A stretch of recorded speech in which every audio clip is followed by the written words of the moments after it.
പത്രോസ് ഉടനെ മറ്റേ ശിഷ്യനോട് കൂടെ കല്ലറയുടെ അടുത്തേക്ക് പോയി. അവർ ഇരുവരും ഒരുമിച്ചോടി. എന്നാൽ മറ്റേ ശിഷ്യൻ പത്രോസിനേക്കാൾ കൂടുതൽ വേഗം ഓടി. ചെറുപ്പക്കാരനായതുകൊണ്ടാണ് വേഗം ഓടി ആദ്യം കല്ലറയുടെ അടുത്തെത്തി. കുനിഞ്ഞു നോക്കിയപ്പോൾ കച്ച കിടക്കുന്നത്. മൂന്നാം കാഴ്ച. രണ്ടാം കാഴ്ച, ആദ്യ കാഴ്ച എന്തായിരുന്നു?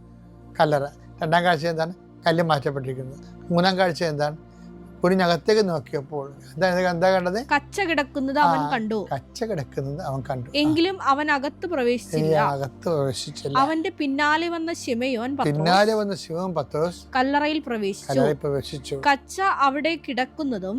നാലാം കാഴ്ച, കച്ച അവിടെ കിടക്കുന്നതും. തലയിൽ കെട്ടിയിരുന്ന തൂവാല. അഞ്ചാം കാഴ്ച, തലയിൽ കെട്ടുന്ന തൂവാല കച്ചയോടുകൂടെ അല്ലാതെ തനിച്ച് ഒരിടത്ത് ചുരുട്ടി വെച്ചിരിക്കുന്നതും അവൻ കണ്ടു.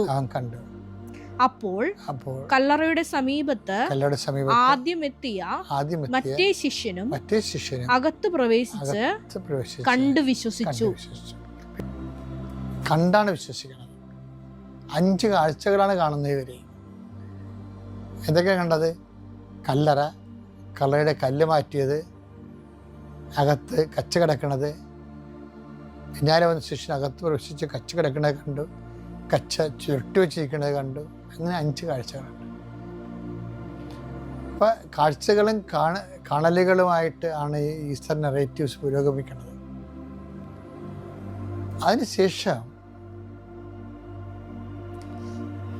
പക്ഷേ ഈ 5 കാഴ്ചകൾ കഴിയുമ്പോഴാണ് മറ്റേ ശിഷ്യനും അകത്ത് പ്രവേശിച്ച് കണ്ട് വിശ്വസിച്ചു എന്ന് പറയും. അപ്പോഴ് ഇനി ഇതിൻ്റെ കൂടെയാണ് നമുക്ക് തോമാസ് ശ്ലീഹായോട് ഈശോ പറഞ്ഞ ഏറ്റവും പ്രധാനപ്പെട്ട വെളിപാട് വായിക്കേണ്ടത്. എന്താണ്? ഇതുപോലെ കണ്ട് വിശ്വസിക്കണതല്ല വിശ്വാസം. ഇതുപോലെ കണ്ട് വിശ്വസിക്കുന്നതല്ല വിശ്വാസം, കാണാതെ വിശ്വസിക്കുന്നതാണ് വിശ്വാസം.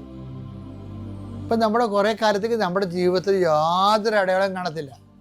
പ്രാർത്ഥനയ്ക്ക് ഒരു ഉത്തരം കിട്ടത്തില്ല. നമ്മുടെ പ്രാർത്ഥനയ്ക്ക് ഉത്തരം കിട്ടാതിരിക്കുക തന്നെയല്ല, ദൈവസാന്നിധ്യം അല്പം പോലും അനുഭവിക്കത്തില്ല.